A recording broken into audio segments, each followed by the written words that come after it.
Yo, what's going on, guys? It's Khaosity here, back again for a brand new video here on the channel. Alright, now we got us some more news regarding Frontiers 2, whatever the next open zone game is. Alright, Kishimoto has been added yet again on Twitter.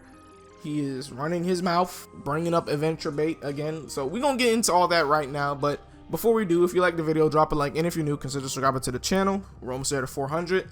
But let's get straight into it. Alright, so if we come here to Khaosity, it says here, next mainline 3D Sonic title may abandon the boost mechanic. Alright, Morio Kishimoto, the director of the mainline Sonic title since Sonic Colors, excluding Gens and Mania, has stated the team considered dropping the boost mechanic during development of Frontiers before ultimately proceeding to continue with the boost and updating the mechanic to fit the open zone concept.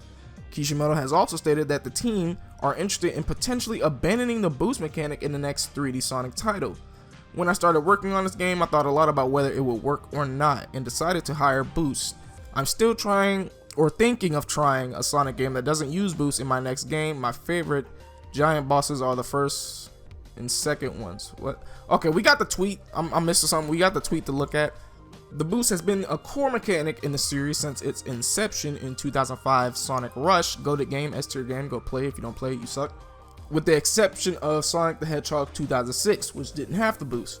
Sonic Unleashed introduced the boost mechanic into the mainline 3D Sonic titles, and it has been featured in every mainline 3D Sonic title since. Many fans have been clamoring for the spin dash to return in recent years. Okay, so if we go to Twitter here, we can see exactly what thread this article is talking about.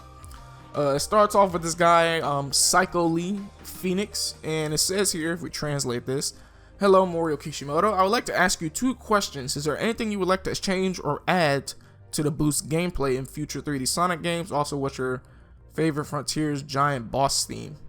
Okay, can't speak Japanese, so sorry for bad translations, blah blah blah. Kishimoto replies with what we just read. When I started working on this game, I thought a lot about whether or not it would be possible and decided to hire Boost. I'm still thinking of trying a Sonic game that doesn't use Boost in my next game. My favorite giant bosses are the first and second ones. Okay, makes sense. So Kishimoto has, of course, thought about getting rid of the boost, which I'm not against. Alright, it's not like I'm tired of the boost, it's just that the boost will never reach its peak again. Alright, the boost peaked in terms of 3D gameplay. It peaked in Sonic Unleashed. Alright, when they first did it, it was honestly the best. Alright, Gens, while it is good, I'm sorry, it just doesn't compare to that high octane speed and reaction time of Sonic Unleashed. Okay, like Generations just doesn't compare. Colors is a bad game, apparently, according to Sonic Twitter and Bradley, but of course Bradley plays Hero, so can't really trust anything he says. But the boost being gone isn't necessarily a bad thing. If I keep going in the thread here, Kishimoto has another reply. If we go to the bottom of the thread, Kishimoto replies again and says, of course I understand the benefits of boost. Please be assured that we will also experiment with the coexistence of boost in spin dash, which I think will work pretty well.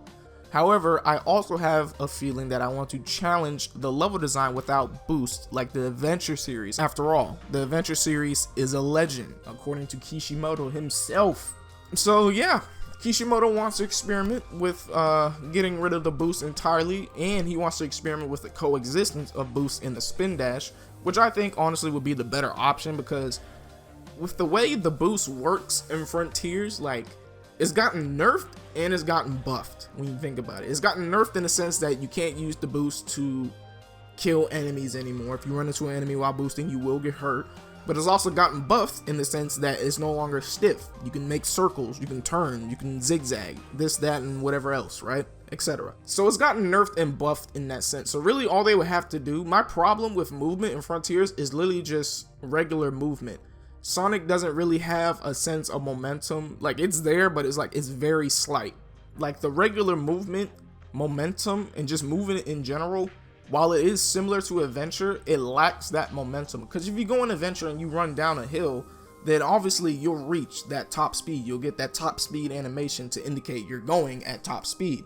But in Frontiers, he just slightly curls his fist some more, and that's it. Sonic doesn't really, or Sonic's top speed in Frontiers is like really slow compared to Adventure. Alright, so what they could easily do is just keep the boost the way it is, exactly as it is, but just have that SA1 movement in there. All right, make everything, like make all the platforming, everything regarding gameplay, just make it more adventure type, and then just have the boost there for traversal, because that's really all it was used for in Frontiers.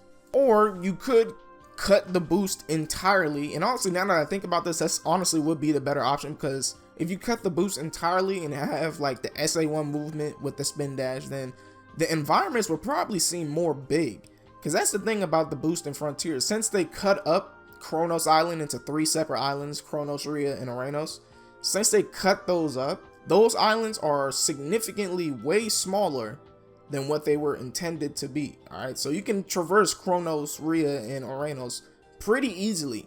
Ares Island is actually pretty big, probably the biggest island in the game in terms of just land mass in general. Chaos, while I think it is bigger, it was not bigger in the sense that it's a bigger island. It's bigger in the sense that it just has a bigger footprint on the map, right? There's a bunch of air gaps in between each individual island of Chaos, so obviously it has a bigger footprint. I don't even really know. It's kind of up to preference at this point, because if you have the boost and the spin dash with the adventure style movement, then you know you can have your fun. You can do your adventure tactics. You can do your spin dash jumps and whatnot. You could do all that. And then you have your boost for traversal. But it's like, if you have one or the other, like boost on Ares is really good because you can move really fast across the island, because the island is pretty big. But if you have the adventure style movement, you could probably pull off some cool platforming tricks to get from island to island on Chaos when you think about it. So maybe the best option would be to just have 2 different control schemes. Because I mean, they already did it in Frontiers. You got the high speed style and you got your action style. But that was oriented towards, you know, action over speed. Like that's what it was oriented for.